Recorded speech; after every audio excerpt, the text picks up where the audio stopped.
asalaamu calaykum waraxmatullaahi wabarakaatu. Kusoo dhawaada kanaalka Fawaarsame. Waad ku mahadsan tahay doorashada aad dooratay kanaalkayga, waanan kusoo dhaweynayaa. Maanta waxaan rabaa inaan idinla wadaago waxa la yiraahdo overthinking. Mararka qaar waxaa laga yaabaa qofka bini'aadamka markuu maago inuu seexdo, ama markuu maago inuu shaqo gooni qabto, inuu ka fikirayo scenario kale, ama ha ku saabsanaato lacagaha, ama ha ku saabsanaato qoys, ama ha ku saabsanaato xiriir, ama waxbarashada ku saabsanaato. Waxaa laga yaabaa mararka qaar inaad wax uun ka fikirayso, madaxa kaa daalinaya, mararka qaarna wixiina aadan ka seexan karin, waxna aadan ka qabsan karin. Marka maanta waxaan rabaa inaan idinla wadaago talooyin yar oo aad ku xalin kartaan dhibaatadaas.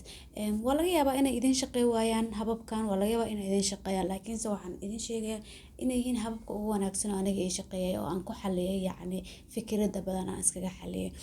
Habka koowaad oo aad samayn karto ayaa waxa ay tahay in horta waxa aad ka fikirayso aad cadeyso. Intaad meel fariisat aad tiraahdo horta waxaan aan ka fikirayo maxay yihiin, ma waxaan control karaa, ma waxaan control karina, ma wax wanaagsan ma wax aan wanaagsanayna, ma wax aan i quseeya, ma waxaan i quseyna. Horta inaa wax aad kala cadeyso, taas waxay kaa saacidaysaa in fikirka aad fikiraysid iyo waxa madaxaada ka guuxay oo kala fududaado.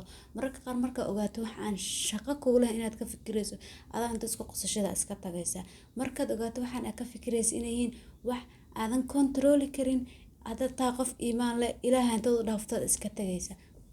Marka waa muhiim inaad ogaato waxa aad ka fikirayso waxa ay yihiin. Mid xigta oo aad samayn karto ayaa waxay tahay inaad qorto waxa aad ka fikirayso. Markii aad ogaato, buug iyo qalin soo qaado, qor. Dadka bini'aadamka markay hadlaan nafis ay dareemaan, sidaas si la mid ah waxa kugu jira markaa qorto nafis aad dareemaysaa. Waxaa laga yaabaa mararka qaar wax madaxaada ku jira ama waxa ka fikiraysid inay yihiin wax aadan qof la wadaagi karin, wax aad ceebsays inaad qof la wadaagtid, ama aadan barabinba. Soo markaas markay imaato waxaas qor, waxa ay yihiin adigu is arag, waxaan aad ka fikirayso waxa ay yihiin, nafis ku dareemtaas. Taasna waxay kaa saacidaysaa markaad waxaan wada qortid inaad nafis dareentid, hadhowna shaqadaada aad u guda gashid. Sababtoo wixii aad rabto inaad ka hadasho ama ka fikirto aad ka hadasho, waana ka fikirtay, buuggaaga iyo qalinkaaga ku dhageystay. Midda labaad oo aad samayn karto ayaa waxay tahay caadana hadad ka dhigan karto inaad ka dhigato mar walba intaada seexan ka hor inaad neef qaadato, inaad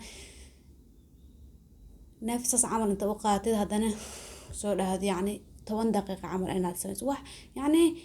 Dadka qaar waxaa laga yaabaa inaysan neef qaadasho samayn oo markay naxsan yihiin kaliya ay neef qaataan, laakiin maalin kasta markaad seexan rabto sariirtaada tagto haddaad 10 daqiiqo intaad neefta qaadatid haddana iska soo tuftid 10 daqiiqo saas samaysid, nafis badan ku dareemaysaa.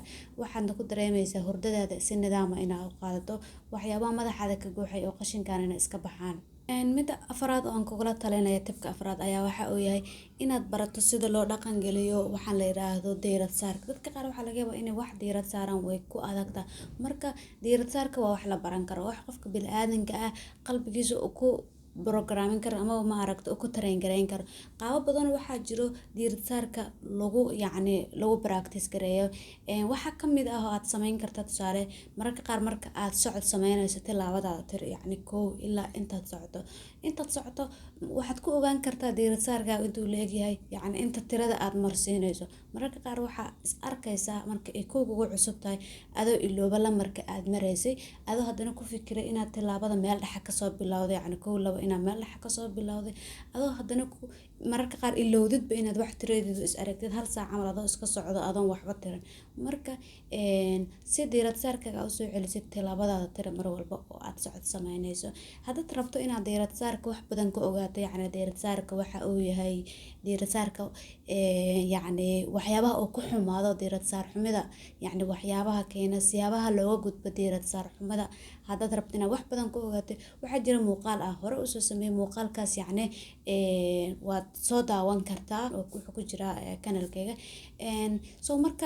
Marka maanta intaas ayaan rabaa inaan idinla wadaago.